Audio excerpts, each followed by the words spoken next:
Spring pendulum. Let's take some time to go over a few key terms.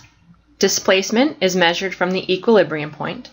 Amplitude is the maximum displacement, which is equivalent to the radius in uniform circular motion. A cycle is a full to and fro motion, the same as one trip around a circle in uniform circular motion.